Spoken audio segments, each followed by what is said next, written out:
Good morning, students. Today we are going to conclude the chapter of Mughals.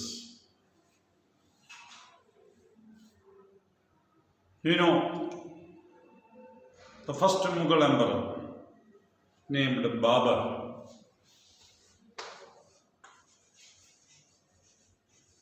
he ruled from 1526 to 1530. He established the Mughal Empire and he died in 1530. Second, we see Humayun.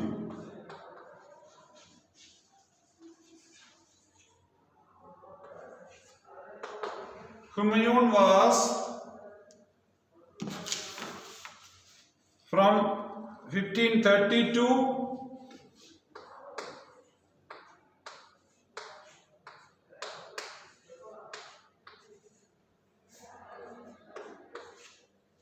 40 and 1555 to 1556. This is the period of Humayun. Then we come along to Akbar.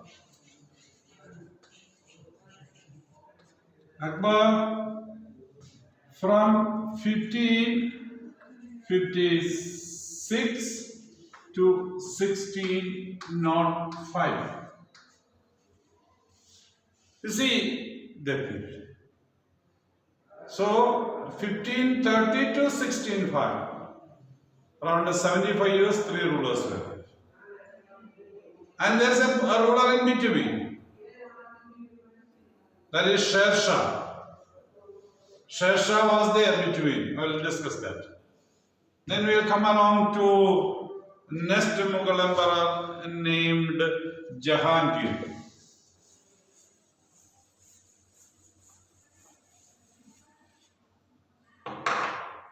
Jahangir.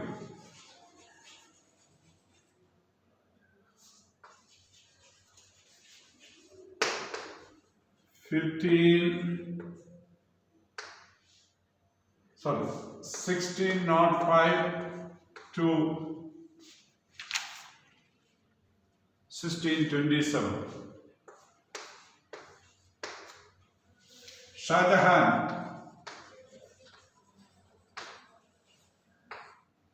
1627 to 1658. Aurangzeb.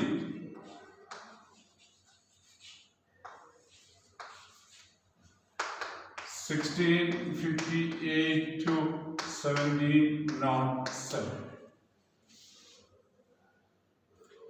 So this is the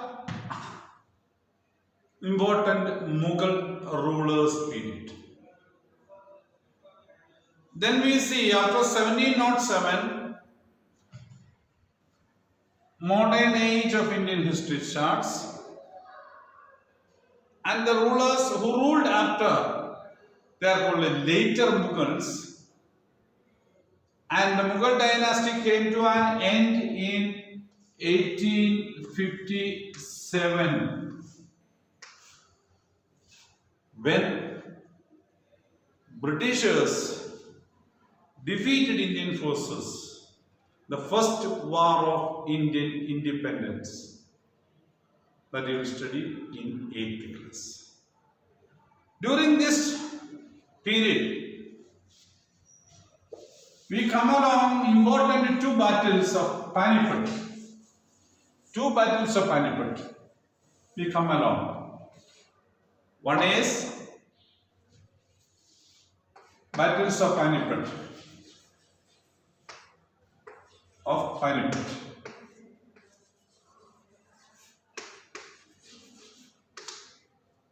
You know, one is 1526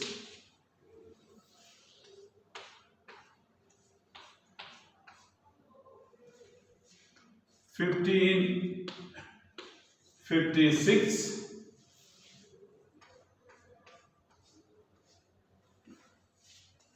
1761. These are the three battles of Panipat. So now first battle of Panipat, we know it was fought between Babur and Ibrahim Lodi. So we'll see.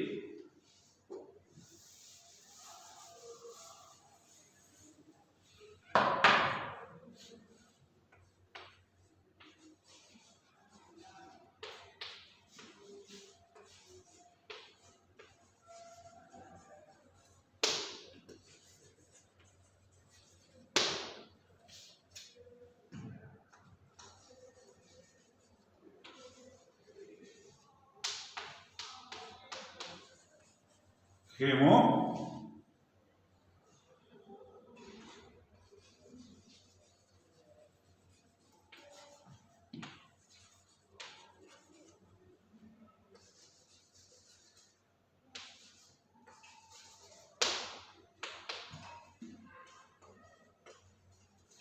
Marathas. These are the three battles of Panipat. These are which I have taken. They have won Babur, Akbar and Ahmad Shah Abdali. So let's see where is Panipat. Put your map and see.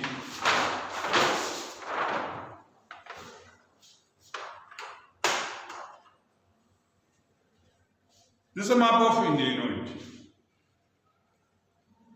See, you can see the states. This is UP. Here you can see Haryana. This blue color. This is Haryana. In Haryana, near to here, this area comes the place named Panipat. See, Haryana is a plain area mostly. It's a very fertile area. There are rivers, Ganga and Yamuna. Yamuna is mainly flowing from Delhi, then again it comes to UP. It is going to enter UP and goes like this. That is the Yamuna. And they join at Allahabad, Yamuna and Ganga. So that's a Panipat. So you must understand, from here Afghanistan, from here Babur was invited by Ibrahim Lodi. Delhi was here. Delhi. So Delhi. So Babur comes from Afghanistan here and Ibrahim Lodi from here. So they met at a famous battleground named Panipat. First battle. So then Babur established, that we have discussed already. Then the second, Akbar and Hemu. You know, Akbar was already on the position of there. Hemu, who was in Bihar and this area he was having control, they also met at 1526.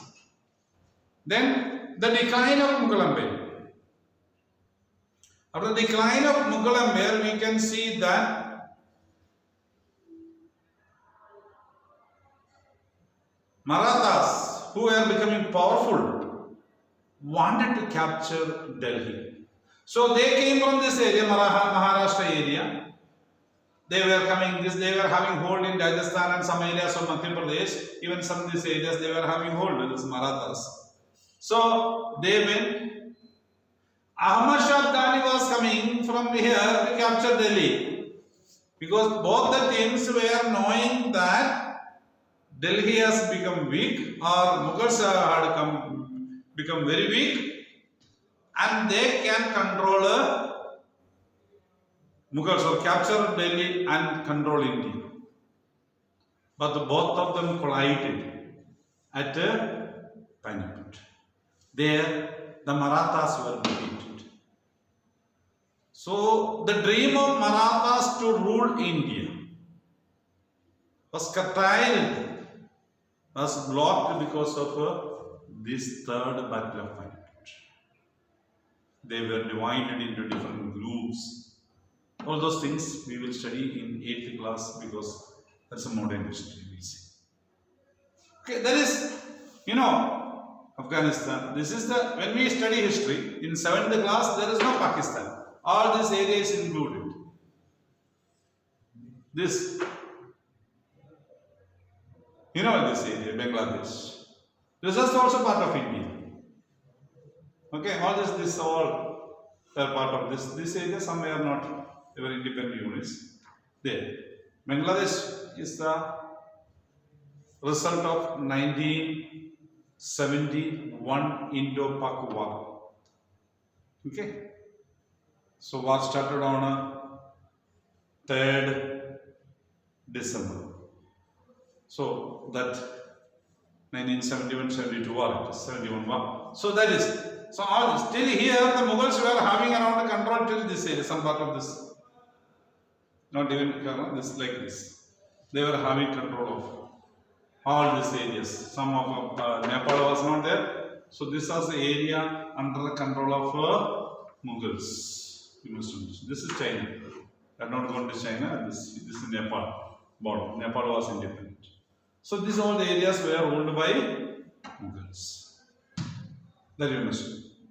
So Panipat.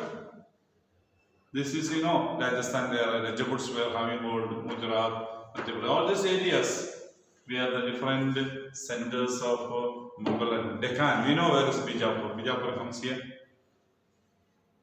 This is Hyderabad. Deccan, Hyderabad Empire is there, where he has defeated, Aurangzeb has defeated. So that is the situation. Now, where do we know, or how do we come to know about the Muslim administration or the Mughal administration, the religious policies?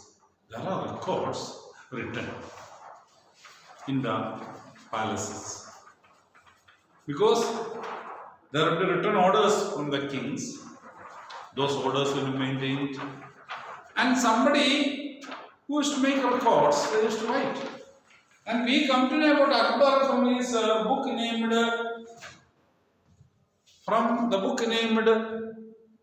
Akbar Nama. The writer is Abul Fasl.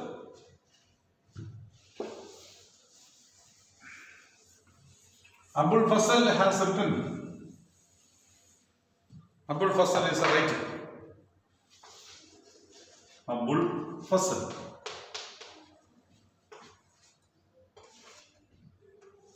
He is a writer of the book named Akbar Nama.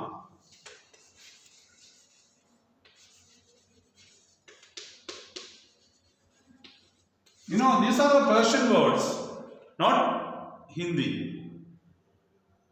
So, Akbar Nama was used. From that book, we could come to know the ancestry of Akbar. How did he look after administration? What was the crop of that area? Means agricultural products. How much yield per acre they could get? What was the cost of the material? And how much revenue government was getting? Means money or tax that was being paid to the government. That is known as the revenue. So those things we could get from the book named Akbar. There are 3 volumes about it. 3 divisions of the books. From those 3 divisions, we come to know about administration, religious policies, and day-to-day activities of Akbar. So that is the way we come to. And others, there are records in the palaces about their behavior, the letters that they have written to others, the communication that they have received. Modern Indian also it is like that. Records are kept in the libraries or archives. We come to know about those communications and all those things from the records, written records. Oral communications will be forgotten. We don't remember. And oral order cannot be simply passed to anybody. At that time it was not possible. Because there was no telephone. Nothing else was. Only these writings. So if an order has to be given by a king in Delhi to the governor in Deccan, it should be written and sent on a horseback. A person should go and give. Modern period we can send by email, by WhatsApp. So many other communication facilities are there in the modern period. But this was not existing at that time. So only a written format and writings, it was very difficult to write. And there will be seal of the king on that. Now also your documents, they verify the document with the records. If there is a seal, that should be round seal, they say. If it's an official document of an institution, with a school, you take a TC from a school, that school will have a round seal. That's official document. The round seal of the school should be there on the TC or anything that you are given. So those documents, those written documents available with the governments. These are the evidences that we had during that period. Now then we come to know some of the new terms in this class, in this chapter. One is about Mughals, it is coming from Mongol, that they have taken up. They were not happy first to accept, because Akbar's mother belonged to the dynasty of Mongolians. Akbar's father belonged to the dynasty of kings of Iran. So from there, Timur dynasty. So from there, both together, they have taken up the Mughals. So that is how. So then we come to artillery. You are going Chinese school student. You must know what is artillery. Chinese school students should know. It's a normal thing. Every day we may discuss. When you come to school, you will come to know easily. What's artillery? It's a heavy gun. Artillery is a branch of soldiers. So many soldiers together, they move with a heavy gun. That's artillery. Cavalry. Cavalry is the soldiers on horseback. At that time, horses were important. Now, horses are not so much used in the tanks are used nowadays in the battlefield. Horses, a bullet comes, chances of death for horse and the horseman is normal. So they use tanks. The tank driver sits inside. So tanks are used modern period. So cavalry was one of the important soldier wing of that time. Then muskets. Soldiers should have coverings and protections and guns. So all those things together we call it muskets. Mainly the gun. The gun that soldier is having muskets. So like that, all these weapons they used to fight. That is what we have come to know, seen on this chapter. So Mughal Empire, we have come to an end, studied well. Okay. Please write down some question answers. Give a brief description about Akbar's administration.